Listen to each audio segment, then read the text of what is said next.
Hi everyone and welcome in this new video in which I'll show you a game that I played in a rabbit tournament against a player around the 1600 feet version. And in this game I played with black. I played the Sicilian, and in this video I'll show you how to attack with the Sicilian Dragon with black. I think this game is very interesting, and I think you can enjoy it.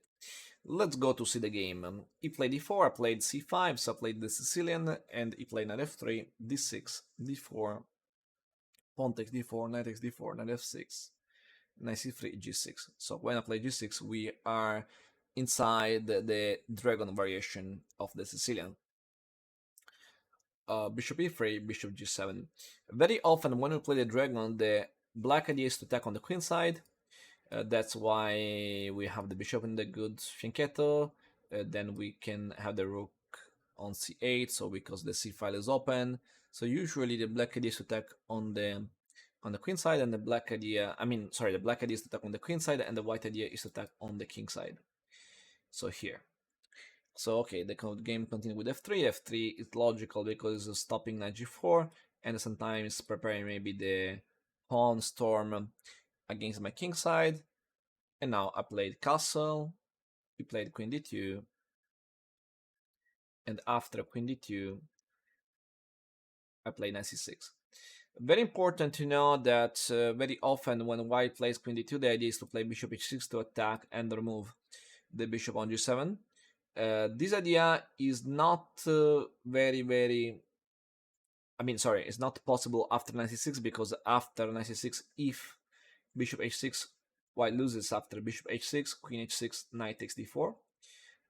So the point is that after knight c6, I attack the knight on d4, so the queen has to defend the knight on d4, so it's not free to allow bishop h6. For this reason, he played correctly castle. Here is also possible bishop c4. That can be nice in order to stop d5, because if the bishop is not on c4, black can have ideas like d5 to attack immediately on the center. In the game, he played castle queen side.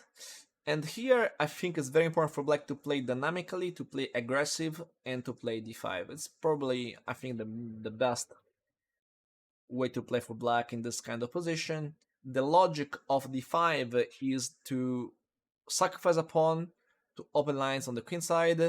In fact, he could take the knight as he did. I took back with the pawn. He could take here. I take back with the knight. He could bet. He can take with the knight, and I take with the pawn. So here, if he wants, he could play queen d5. Then I play queen c7.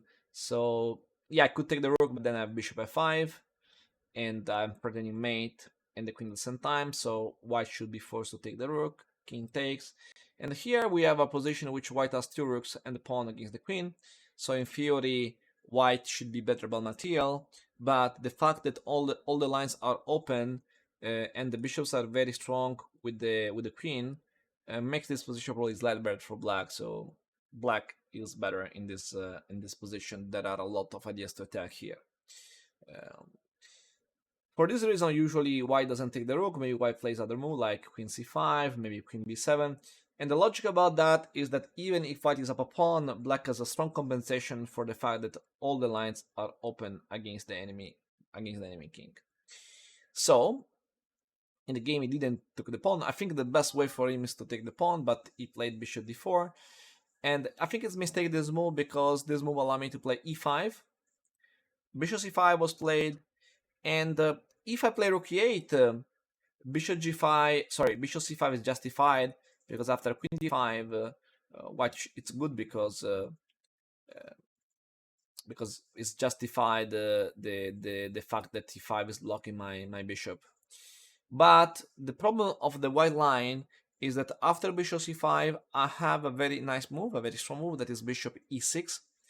The logic of bishop e6 is that I sacrifice the exchange.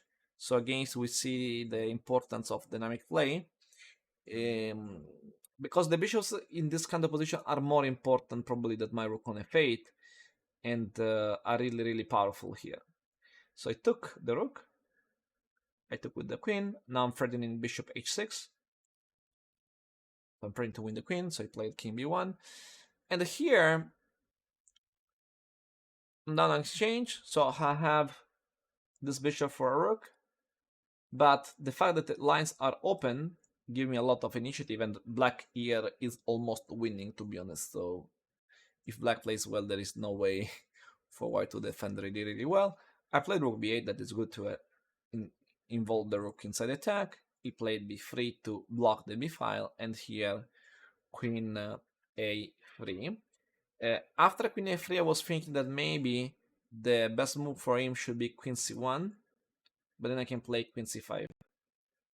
And my idea was that one day I would play e4, queen c3 to create a battery in this diagonal, in the long diagonal. In the game, he didn't play queen c1, he played c3 to stop the diagonal. And here I played bishop f5, bishop d3, e4. He took. Probably here the best move for him should be bishop c2, even if after maybe queen a5 or rook c8, I'll take on c3, opening the dark diagonal. Black should be always winning. He played queen f4, trying to have counterplay against my rook on b8 that is not defended. But here I can simply, not simply, but I can have a very strong sacrifice that is rook takes b3. He has to take, queen takes b3, he has to move the king. King a1 is not available because I have bishop c3 mate. So I played king c1, and here, very important, I take the bishop with my pawn. The result of this situation is that I have two bishops. So I have two bishops and, sorry, I made a mistake. So I was saying that I have two bishops and 2 pawns for two rooks. So in theory, I have 8 against 10. But okay, c3 is lost for sure. I can take it c3 when I want. And okay, the white king is very bad. So even if I don't have checkmate, okay, black is better. That's what I mean. But in this case, I have mate because oh, he played king d1. He played king d2, but he has no defense because even if he plays this, I can play check, maybe here and mate, right? So, or even after there is no defense for him, he played king d2, queen c2, king e3, queen e2 mate, and this was the end of the game. The interesting point of this game are for sure the idea d5. That is the variation that I choose to attack, in which I now sacrifice a pawn for the attack. It's very important because when you play positions in which you're planning to attack on the queen side and is planning to attack on the king side, so direct attacks against the king, it's very important to play very, very fast, and very often we have to consider sacrifices, a pawn, an exchange, or something like that. So playing d5, I offer a sacrifice of a pawn that he didn't accept.